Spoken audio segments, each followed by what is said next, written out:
Cordial saludo para todos. En nuestra última sesión hablamos de cambios de propiedades termodinámicas, cómo calcular esos cambios en las propiedades termodinámicas a partir de propiedades experimentales, como la temperatura, la presión, el volumen, las capacidades caloríficas.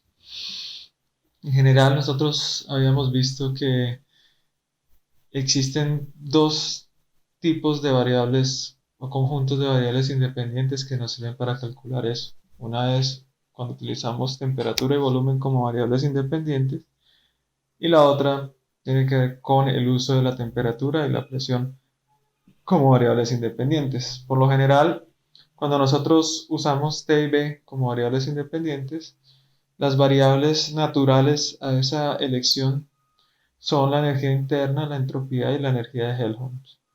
Sí, ahora nosotros queremos calcular las propiedades termodinámicas en función de T y P como variables independientes. Las variables naturales inicialmente pues, van a ser entalpía, entropía y energía de Gibbs. En general, si nosotros tenemos T y B como variables independientes, vamos a poder calcular el cambio de la energía interna a partir de capacidades caloríficas a volumen constante y una ecuación de estado.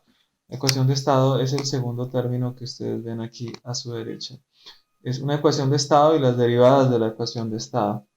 También se tiene que el cambio en la entropía va a requerir únicamente el conocimiento de las capacidades caloríficas y la derivada de la presión respecto a la temperatura dada por una ecuación de estado. La energía de Helmholtz, pues ella es realmente la ecuación fundamental de la termodinámica en cuando tenemos variables independientes, temperatura y volumen. La energía libre de Gibbs y la entalpía no son variables naturales para usar como T y B, pero como lo hemos realizado en clase, podemos cambiar o colocar estas dos energías en términos de temperatura y volumen. Ahora, si nosotros queremos usar temperatura y presión, que es lo más común en nuestros diseños como variables independientes, vamos a calcular inicialmente la entalpía y la entropía. Bien, ambas van a requerir el uso de capacidad calorífica a presión constante y va a requerir una ecuación de estado y la derivada de las ecuaciones de estado. También cabe notar que la ecuación fundamental de la termodinámica en términos de la temperatura y la presión viene dada por la eh, función de Gibbs o la energía libre de Gibbs. Ya estas dos últimas que vienen de energía interna y energía de Helmholtz pueden expresarse en términos de la temperatura y de la presión. Sin embargo, las variables naturales para ellas van a ser temperatura y volumen. Entonces, a partir de estas relaciones, nosotros vamos a poder calcular los cambios en las propiedades termodinámicas en cualquier proceso. Algo que vale la pena resaltar es que estas expresiones son generales para sistemas que hemos trabajado, que son sistemas cerrados, que también aplica igualmente para sistemas que tienen masa constante o sistemas de composición constante. Es decir, que si uno tiene una mezcla y esa mezcla no cambia de composición, estas variables también son importantes, son las mismas que se pueden trabajar para una sustancia pura como para una sustancia que tenga composición constante. Ahora, a partir de esas expresiones generales, nosotros podemos tomar varios modelos, varias simplificaciones. La primera simplificación que se usa por lo general es la de considerar la sustancia incompresible. Cuando hablamos de sustancias incompresibles es que decimos que el volumen no es función ni de la temperatura ni de la presión. Es decir, una sustancia incompresible ideal o perfecta es aquella que no cambia su volumen. Aquí podemos ver entonces que si eso es cierto, las derivadas del cambio de volumen respecto a la temperatura y a la presión van a ser igual a cero. Cuando nosotros simplificamos las ecuaciones generales que acabamos de ver tanto en T y B como en T y P, y tomamos esas derivadas asociadas a el cumplimiento estricto de que la sustancia sea incompresible, pues vamos a obtener estas expresiones simplificadas. Entonces vamos a decir que para una sustancia incompresible, el cambio de la entalpía va a ser igual a la capacidad calorífica de T más B de P. Y el cambio en la entropía va a ser igual a C sub P sobre T de T. Si nosotros tomamos como T y B como funciones independientes o variables independientes para calcular la energía interna y la entropía de una sustancia incompresible, pues nos vamos a dar cuenta que U va a quedar únicamente como con el término de multiplicación de la capacidad calorífica de T y la entropía como C sub B sobre T de T. Si ustedes notan, algo importante ahí es que la sustancia incompresible, para poder calcular los cambios, cuando nosotros consideramos una sustancia incompresible, lo que necesitamos son las capacidades caloríficas. Es más, el hecho de que sea incompresible nos va a dar que la capacidad calorífica a presión constante va a ser igual a la capacidad calorífica a volumen constante. Por lo general, también si no tenemos cambios de presión o si el sistema cambios de presión muy grandes, este término de aquí va a ser relativamente despreciable. Las únicas ocasiones donde no vamos a despreciar este término tiene que ver con el hecho de procesos isotérmicos, donde ese cambio en la entalpía sí va a estar dado únicamente por esta BDP. Pero por lo general, cuando tenemos cambios de temperatura y de presión, lo más el término que tiene mayor peso generalmente es este del C sub P de T. Entonces podemos decir que para describir los cambios en las propiedades termodinámicas H, S, U, de unas sustancias incompresibles que llamamos nosotros sólidos o líquidos, estas sustancias van a ser descritas únicamente por la capacidad calorífica y conocer el volumen específico o la densidad de la sustancia. Como vemos, pues requiere su complejidad matemática es bastante simple. Si nosotros integramos estas expresiones, pues vamos a obtener los cambios ya. Si tuviéramos una corriente o un sistema de un estado que se encuentra a una temperatura de una presión y queremos que llegue a una presión diferente, a una temperatura diferente, vamos a tener la integral, ¿cierto? Cambiando la temperatura. Este primer término es un cambio de temperatura a presión constante. En este caso la presión sería P1, P de T más B por el cambio en la presión, pero ese cambio en la presión va a ser un cambio a temperatura constante. Lo mismo vamos a tener aquí en las otras propiedades como tal. ¿Dónde se cumple eso? Si nosotros vemos básicamente un diagrama de presión versus energía interna, nos damos cuenta que esta línea que corresponde al líquido o a la sustancia supercrítica, vemos que es casi vertical, es decir, no hay un cambio notorio en la energía interna con la presión. Por tanto, podemos decir que en este caso, bajo estas circunstancias, nos damos cuenta que la energía interna es función exclusiva de U, de la temperatura. Miren, a medida que va cambiando la temperatura, el valor de U va cambiando, como lo se notan en estas isotermas, ¿no? Cambia la temperatura, cambia U.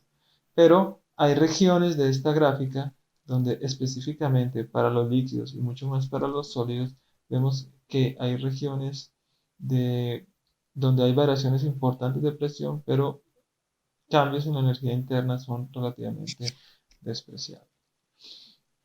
Lo mismo podemos encontrar con la misma tendencia tanto para la entropía. En este caso, vemos que a medida que aumenta la presión, la entropía de este líquido comprimido se mantiene constante a través de grandes intervalos de presión.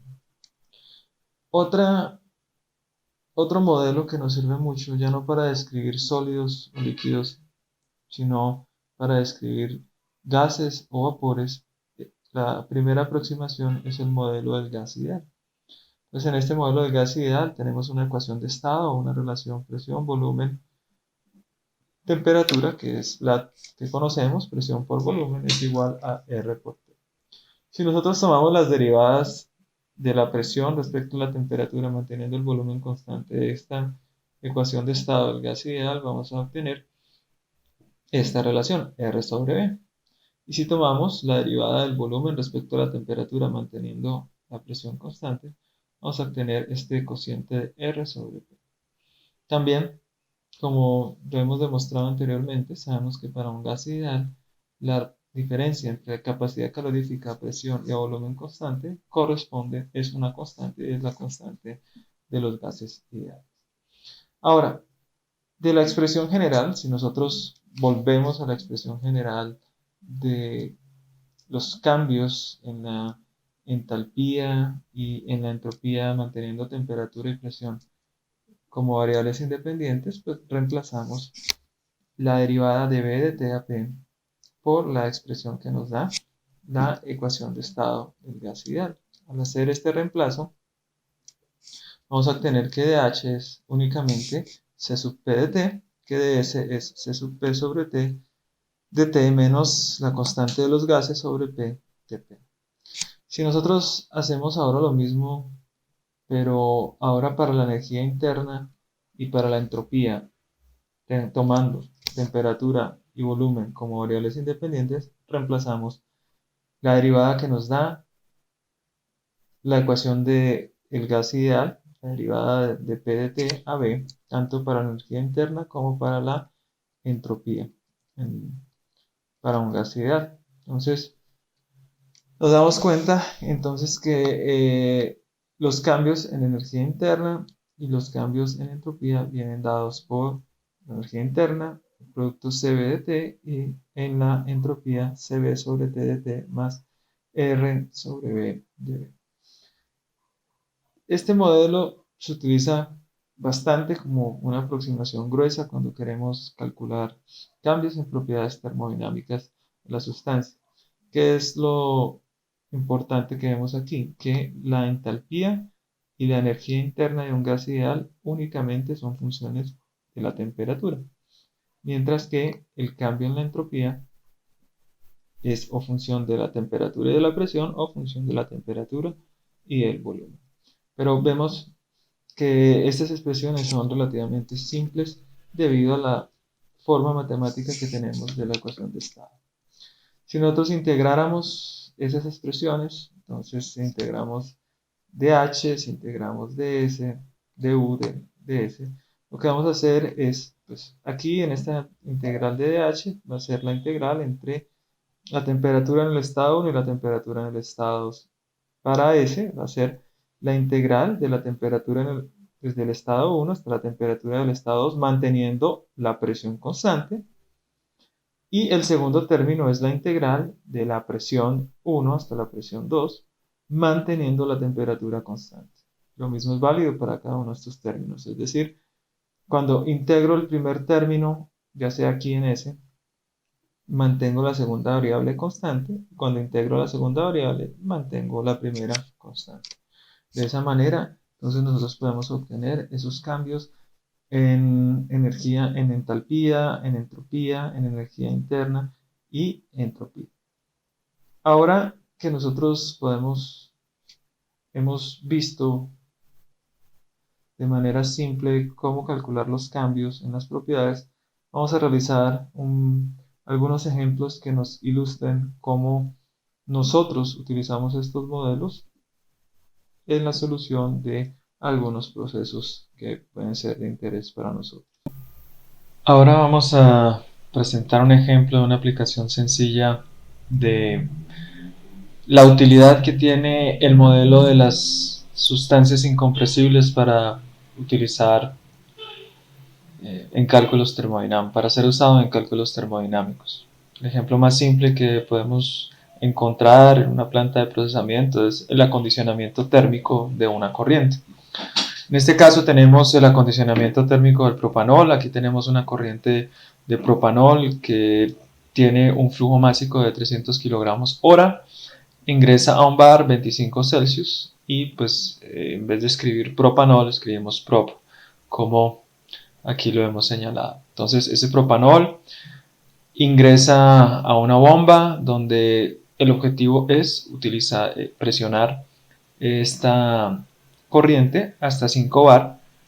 Suponemos que esencialmente esa bomba se comporta de manera isotérmica y luego de llegar a esas condiciones de presión y temperatura vamos a realizar un intercambio de calor con una corriente de proceso. En este caso tenemos agua, una corriente de agua que ustedes la identifican por estas flechas azules, que ingresa a un bar y 90 Celsius.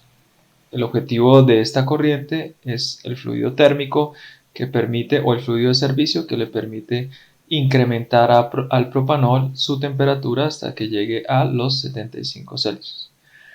El agua de salida, por cuestiones de diseño, se considera que debe salir a 80 Celsius. Bien, entonces como nosotros podemos observar, lo que nos está pidiendo este problema aquí es que podamos dimensionar cuánto es el consumo ideal de la bomba para llevar a cabo ese proceso de aumentar la presión en el fluido y también poder estimar cuál es el recurso agua que requerimos para que se lleven a cabo y se cumplan esas condiciones de proceso como tal. Son ejercicios básicos de termodinámica 1. Sin embargo, aquí nuestra utilidad o nuestra meta es básicamente mostrar el uso de esas propiedades, el uso de el modelo de la sustancia incompresible para poder hacer cálculos termodinámicos sin necesidad de recurrir a tablas de sustancias. Vamos a hacer un planteamiento básico de cómo sería el abordaje de este ejercicio como tal. Entonces, primero vamos a centrarnos en lo que puede ser la bomba, ¿cierto? Entonces vamos a escribir aquí la bomba.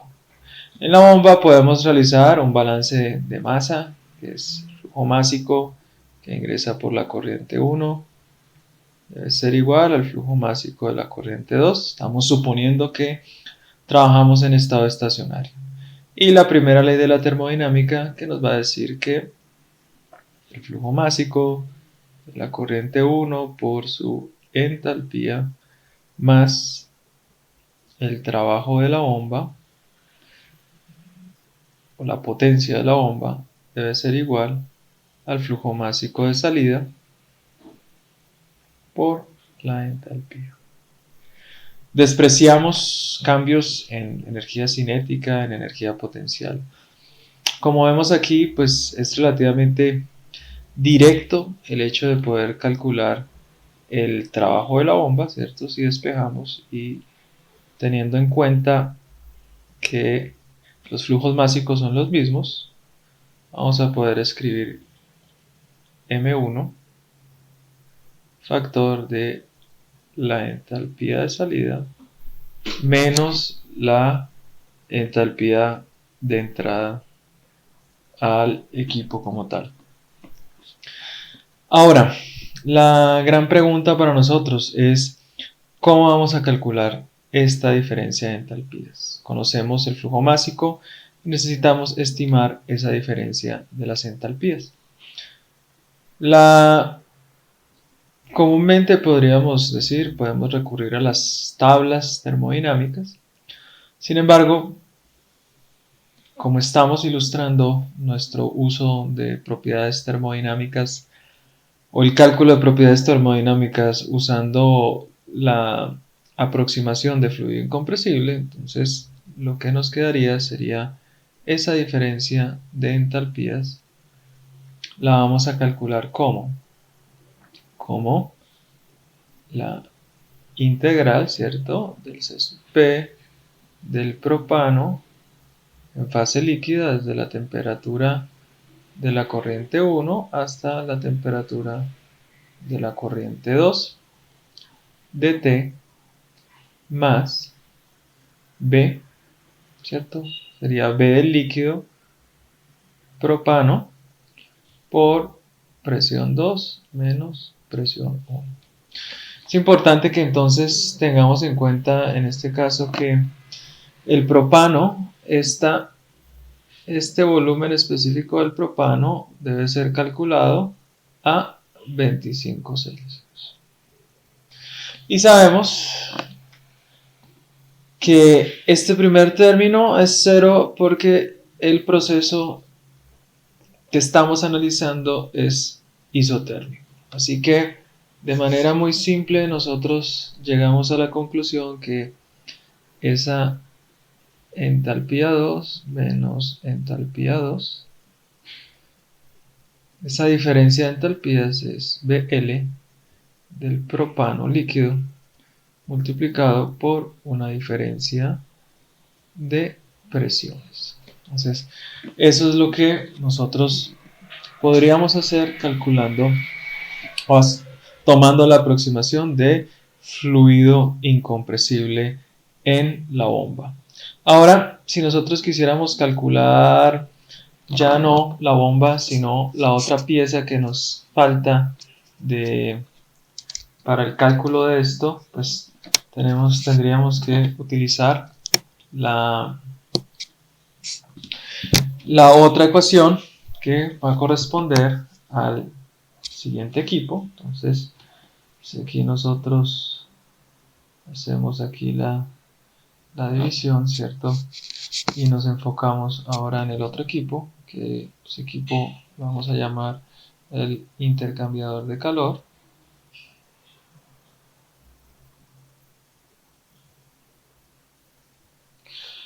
Vamos a tener entonces los balances de masa para ellos. Como las corrientes de propano y de agua no se mezclan, vamos a decir entonces que en nuestro caso M2 debe ser igual a M3.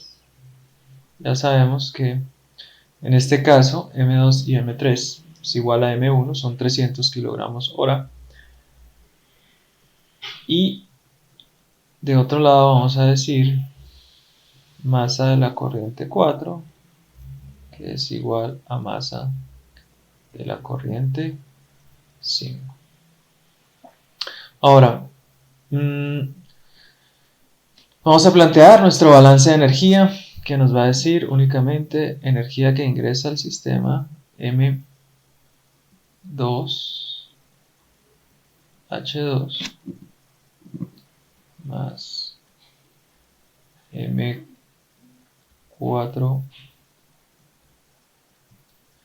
debe ser igual a la flujo energético que sale por unidad de tiempo, que debe ser M3 H3 más M5H5. Bueno, una vez nosotros tenemos estas ecuaciones, podemos calcular nuestro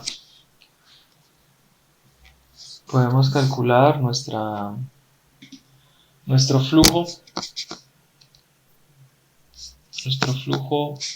de la siguiente manera. Entonces,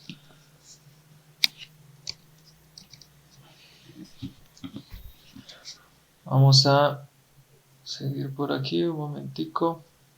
¿Sí? Entonces vamos a plantear en el intercambiador de calor que estos flujos, ¿cierto?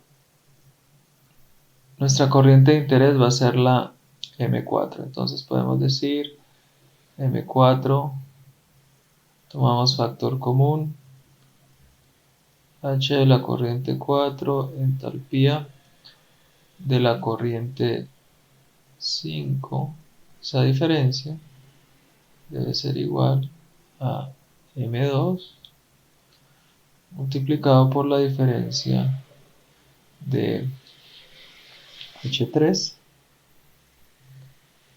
menos H2.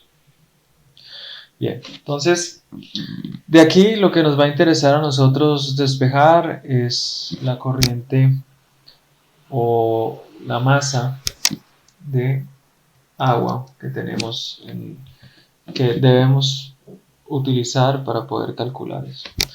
Ok, entonces si nosotros nos damos cuenta, esta diferencia H4, H5 pasa a dividir acá y después lo que nos va a quedar realmente es la necesidad de calcular estas dos diferencias de entalpía, que sería H4 menos H5, que en nuestro caso es H4 y H5 es la diferencia de entalpía de la corriente de agua líquida. Como vemos, aquí tenemos, suponemos que no hay caída de presión, por lo tanto, ese cambio debe ser la capacidad calorífica del agua líquida de T entre la temperatura de la corriente 5 llegando a la temperatura de la corriente 4. En el caso de H3 menos H2,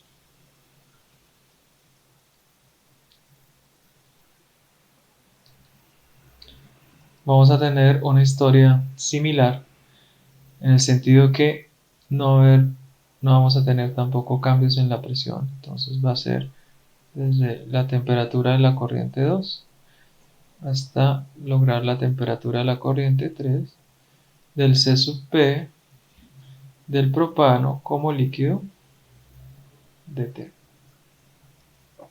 Entonces de aquí, de estas dos, ya conoceríamos los valores, ¿cierto? Y despejamos M4, M2 ya lo conocemos.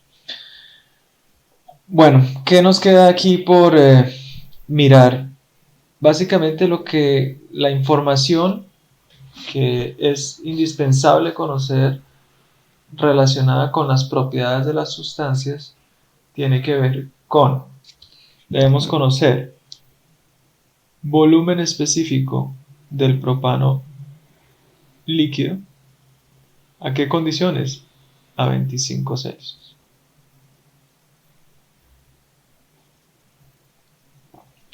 Y necesitamos conocer la capacidad calorífica del agua y la capacidad calorífica del propano, ambos como líquidos, en el intervalo de presiones, ¿cierto? Desde T la más baja, ¿cierto? Hasta T alta. ¿Dónde nosotros podemos encontrar esos datos? Pues existe el libro de las propiedades de los gases y los líquidos, existe Perry, Manual del Ingeniero Químico, ¿cierto? Existe, también hemos hablado de NIST como posibles fuentes de información. Si de ninguna manera encontramos esos valores, existe la posibilidad de estimarlos. En el libro de las propiedades de los gases y los líquidos vamos a tener información que nos va a permitir estimar algunas de estas propiedades, y como ya hemos visto en clase, el volumen del líquido también va a ser posible de estimar utilizando, por ejemplo, la ecuación de Racket. Entonces, lo que buscábamos principalmente con este ejemplo es que nosotros nos demos cuenta la facilidad con que se pueden hacer cálculos cuando tenemos sustancias que consideramos incompresibles. Único que necesitamos, capacidades caloríficas de las sustancias y densidad de las sustancias. Con esto pues va a ser relativamente fácil poder llegar a trabajar en sistemas con balances de masa, balances de energía y aún balances de entropía. Ahora vamos a ilustrar el cálculo de propiedades termodinámicas utilizando la ecuación de estado del gas ideal. Para este fin vamos entonces a trabajar un poco lo que se llama una turbina de gas. Entonces, la turbina de gas es todo esto que ustedes ven. Se puede representar como el conjunto de un compresor, un intercambiador de calor y la turbina como tal. Entonces, todo este conjunto se va a llamar turbina de gas. En los cálculos más básicos se genera un cálculo grueso de ellos utilizando la ecuación del gas ideal, donde vamos a tener en este caso aire que ingresa a un compresor que eleva la presión, la eleva hasta una presión de 10 bar. Luego, mediante transferencia de calor, la temperatura que alcanza el gas, en este caso el aire, es de 1400 Kelvin. Realmente ese flujo de calor que ustedes ven acá viene de la combustión. Entonces se tiene un combustible que junto con el oxígeno reacciona y van a generar una serie de gases calientes. Entonces la representación más simple para evitar el proceso o analizar en este momento el proceso reactivo es colocar un flujo de calor acá, pero más adelante podremos trabajar o se sabrá que esto viene realmente de una combustión, de un proceso de combustión. Entonces esos gases calientes a alta presión se expanden a través de una turbina. El propósito de la turbina es suministrar el trabajo requerido al compresor para llevar a cabo la operación en la admisión del aire y también obtener un trabajo neto de salida. El propósito principal entonces de esta turbina realmente sería conseguir un trabajo de salida neto de este proceso. Como ustedes saben, pues las turbinas tienen ese trabajo se utiliza de diferentes maneras. En sistemas de generación de potencia, es decir, electricidad, esto pues tiene que ir conectado a un generador eléctrico. Y en el caso del transporte, por ejemplo, en los aviones, pues eso es lo que genera, ese trabajo genera pues toda la fuerza que se requiere para que el avión pueda movilizarse. Dependiendo entonces del uso que uno quiera darle, pues así va a estar. Eh, entonces vamos a empezar a plantear las ecuaciones. Las ecuaciones van a ser para el compresor, para el intercambiador de calor y para la turbina.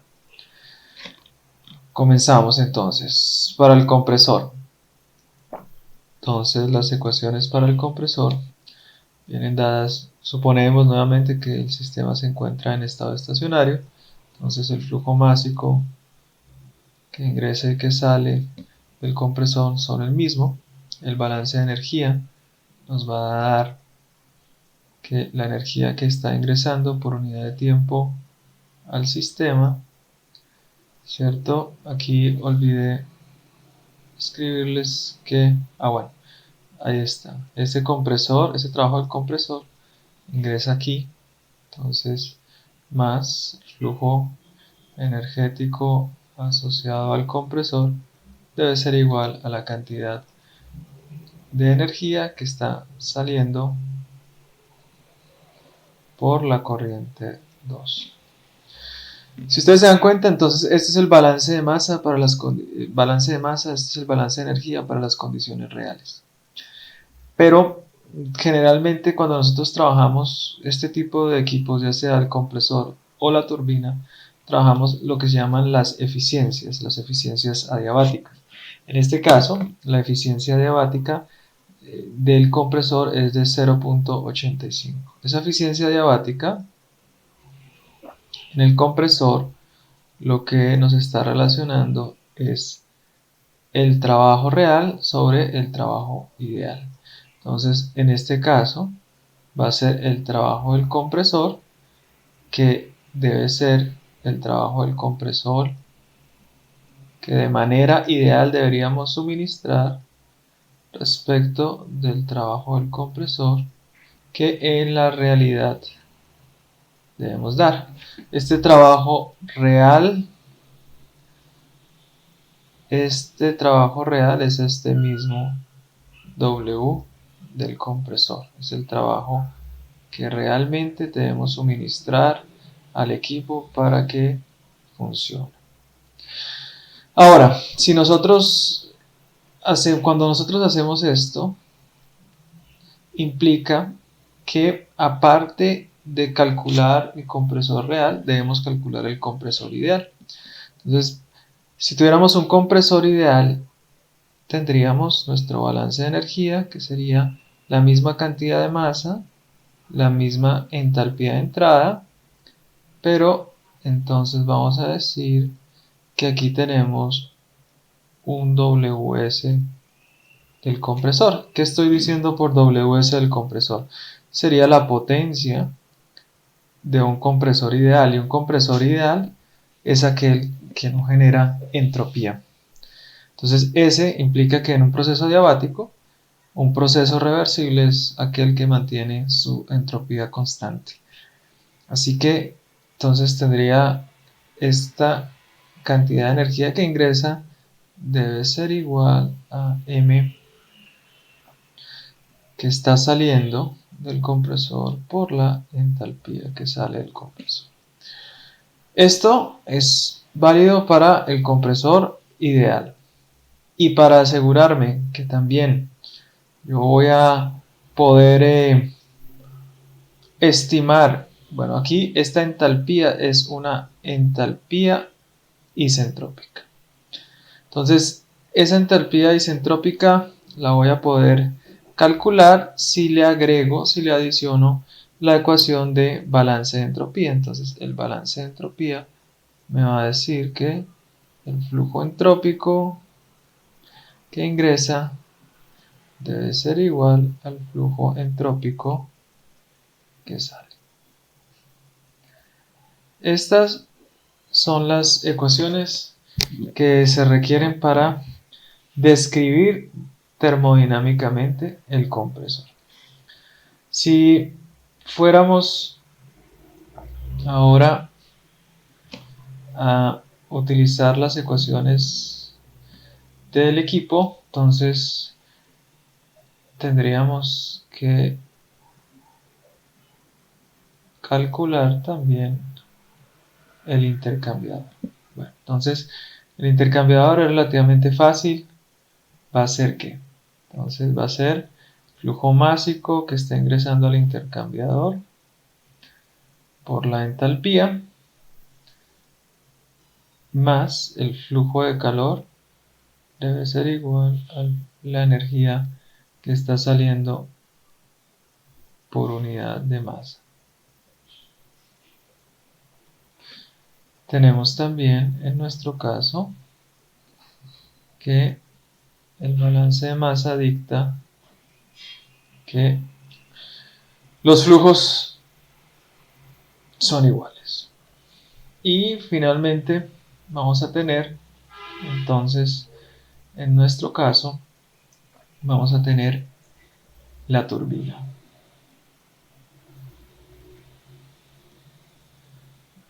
La turbina se modela de forma similar al compresor.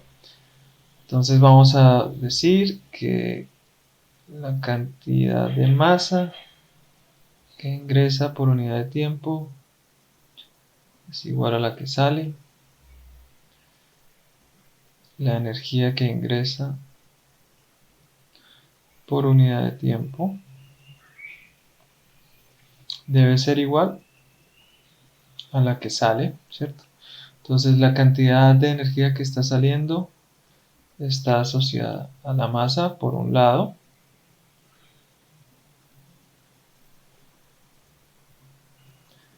y a el trabajo, una que se aprovecha y otra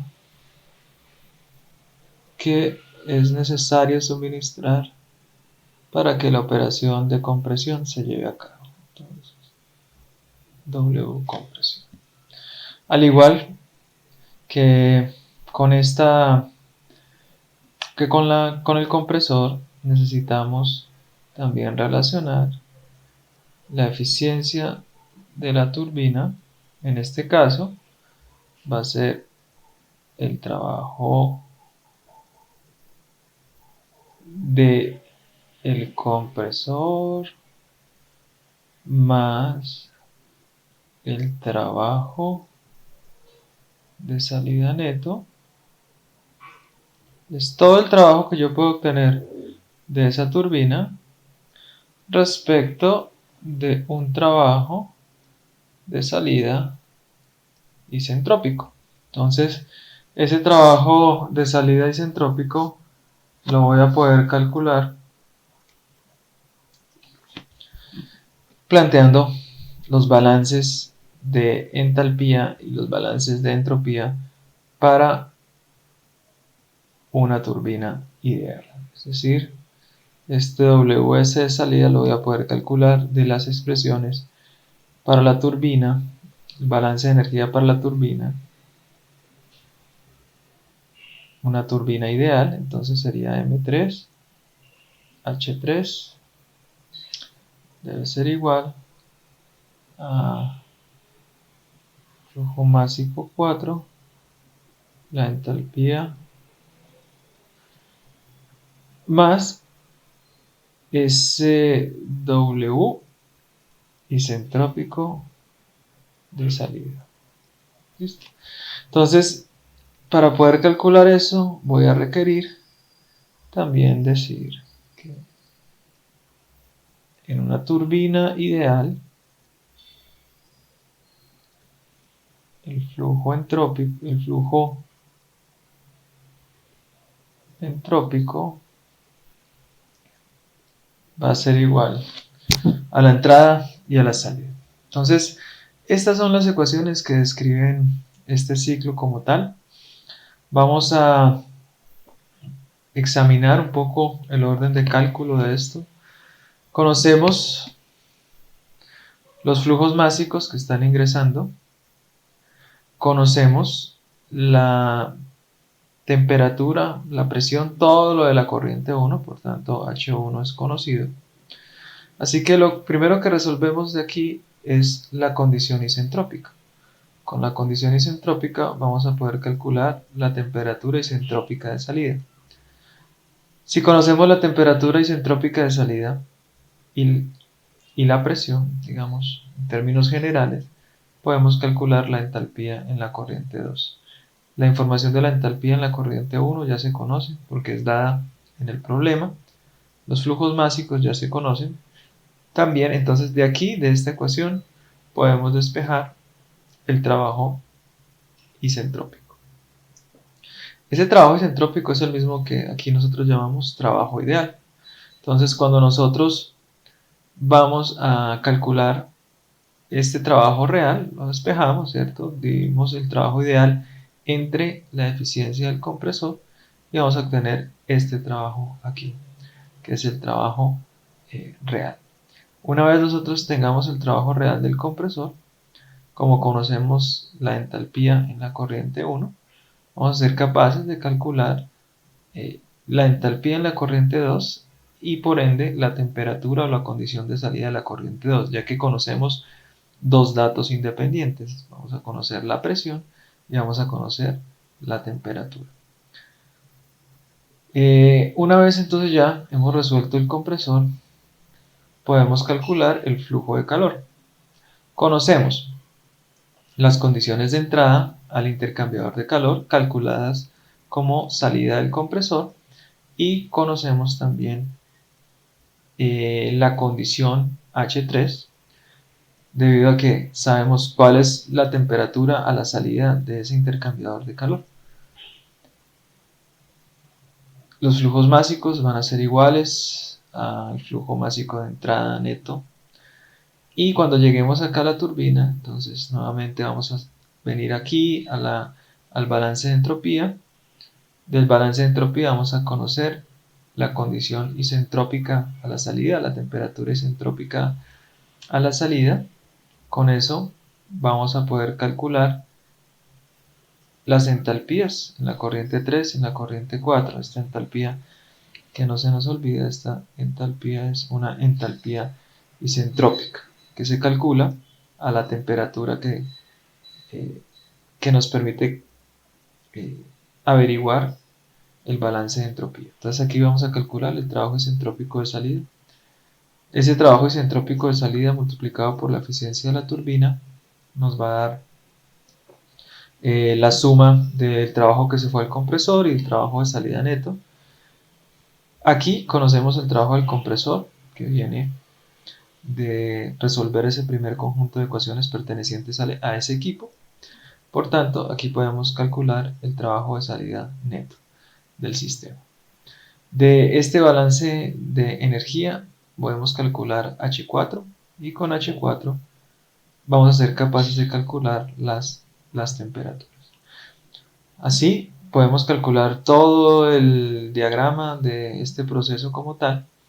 Entonces vamos ahorita a ver cómo se hace, ilustrando, tomando como ejemplo el compresor, cómo hacemos para calcular estos cambios en entalpías y esos cambios en entropías para resolver el compresor utilizando el modelo del gas ideal.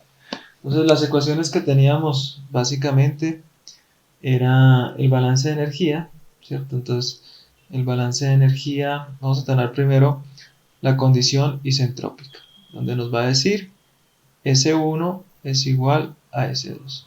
Entonces, en este caso, S2 menos S1 va a ser igual a 0.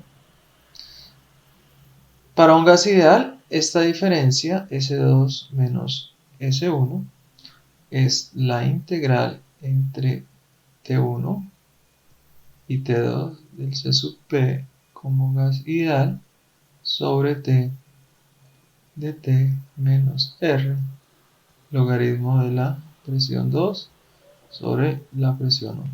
Entonces, esto debe ser igual a todo esto, todo este término igual a 0. Así que nosotros conocemos las presiones, la presión de admisión y de descarga del compresor. Esta es la constante de los gases ideales.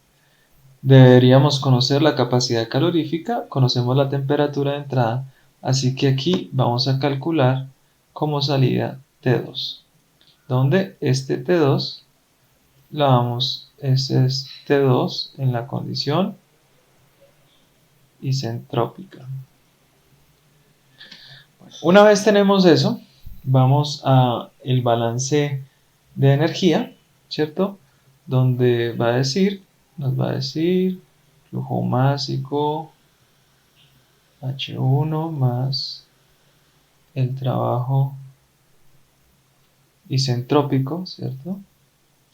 Debe ser igual al flujo másico en la salida por H2.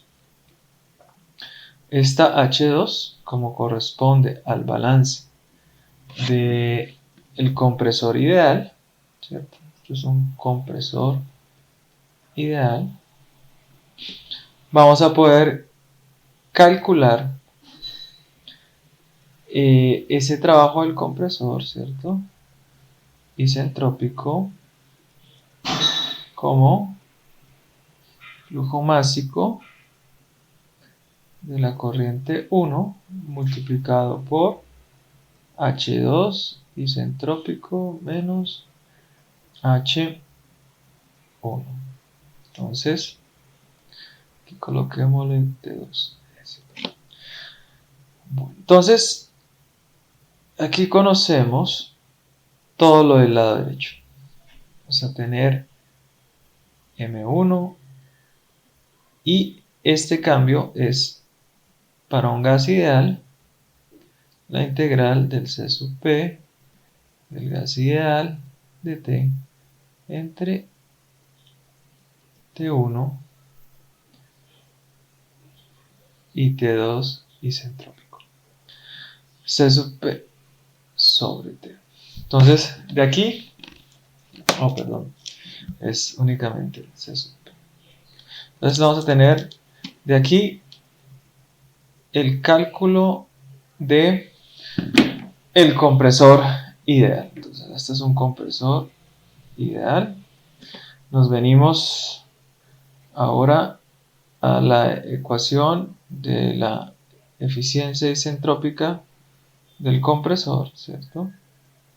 Que en nuestro caso va a ser el trabajo del compresor ideal o el isentrópico respecto del trabajo real. Entonces de aquí vamos a poder calcular el trabajo real del compresor como la relación entre el trabajo isentrópico del compresor sobre la eficiencia isentrópica del compresor. Entonces, con todo esto ya podemos calcular el trabajo real. Venimos a calcular ahora, a realizar el balance de energía en el compresor real, donde vamos a tener M1 H1 más el trabajo del compresor real debe ser igual al M2 H2. ¿Qué conocemos de ahí? Conocemos todo menos H2. Entonces vamos a poder calcular M2 factor de H2 menos H1. H2 menos H1 va a ser el C sub P del gas ideal entre T1 y T2 de T, ¿cierto? Igual a la potencia requerida para el compresor real. Aquí, entonces, ya conocemos todo. La única incógnita que se requiere para esto es conocer T2. Con esto, pues, resolvimos completamente el compresor. De manera análoga se va a hacer con la turbina y también se va a hacer con el intercambiador de calor. Lo importante para nosotros, aparte de tal vez contextualizar un poco el ejercicio con una aplicación importante que es la turbina a vapor, vemos lo fácil que es calcular o trabajar con la ecuación del gas ideal para describir los cambios tanto en entalpía como en entropía para un proceso donde consideremos que la sustancia es un gas ideal. Como les decía, considerar una sustancia como gas ideal es la aproximación más cruda, más gruesa, pero que da algo, permite obtener información acerca de los órdenes de magnitud que estamos trabajando. Este mismo ejercicio se puede hacer utilizando otra ecuación de estado, por ejemplo la ecuación del virial o una ecuación de estado cúbica, donde pues lo que realmente cambia es la complejidad dada por las derivadas asociadas a cada una de esas ecuaciones de estado como tal. Entonces, aquí podemos ver un ejemplo de aplicación del cálculo de propiedades termodinámicas, del cambio en propiedades termodinámicas utilizando la ecuación de estado del gas ideal. En este ejemplo vamos a mostrar la combinación de lo que ya hemos venido trabajando. Tenemos de un lado, vamos a trabajar con una sustancia incompresible, que en este momento es el agua, y un gas ideal, que va a ser aire, aunque no es una sustancia pura, por ser una sustancia de composición constante, podemos suponer que ella se comporta termodinámicamente, o la descripción termodinámica del cambio de las propiedades de ella es lo mismo que si tuviéramos una sustancia pura. Aquí entonces vamos a ver, este es un intercambiador de calor, líquido-gas, donde tenemos agua que ingresa a una tasa de 10 kilogramos por segundo a una temperatura de 40 Celsius y una presión de 3 bar. Lo que se quiere con ella es lograr un enfriamiento de 10 Celsius, tal que salga a 30 Celsius, pero ocurre que al pasar por este intercambiador de calor hay una caída de presión. Así que el agua está saliendo a 27 bar. El medio de enfriamiento es aire que ingresa a 15 Celsius y una presión de 1.3 bar y también en su paso por este intercambiador de calor tenemos una caída de presión tal que el aire está saliendo a una presión de un bar como tal. Nuevamente, entonces, las ecuaciones de balances nos van a permitir a nosotros dar el marco general para resolver este problema. Entonces, en nuestro caso, tendríamos el flujo másico de la corriente 1 es igual al flujo másico de la corriente 2. Eso porque suponemos que el agua no se mezcla con el aire, es decir, es un intercambio de calor indirecto, y la cantidad de masa que ingresa en la corriente 3 debe ser igual a la cantidad de masa que sale por la corriente 4. El balance de energía, tomando como volumen de control todo el intercambiador de calor, M1, H1 más M3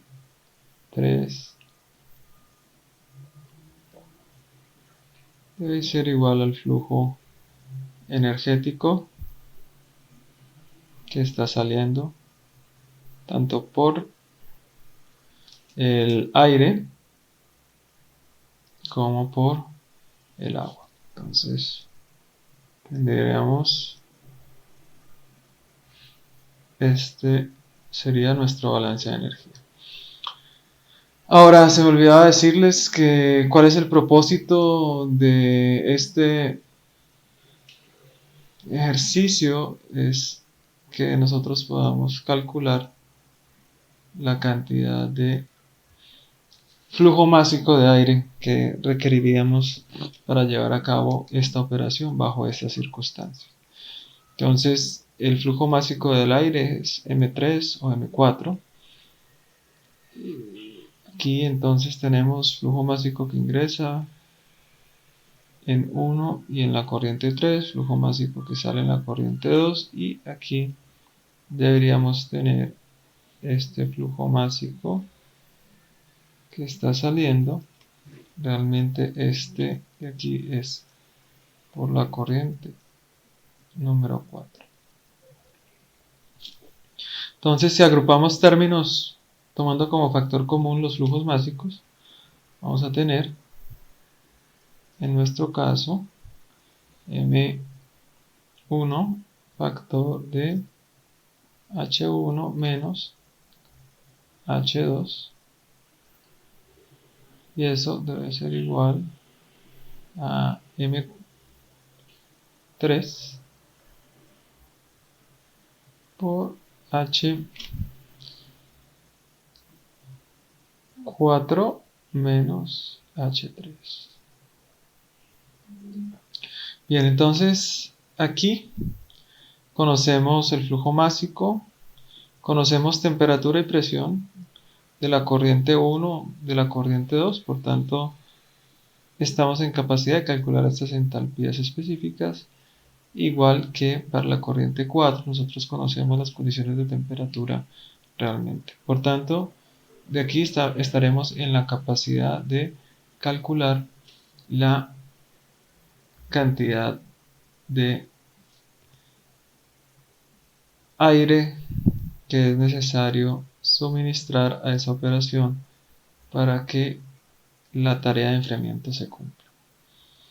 Entonces, en nuestro caso, H1 y H2 representan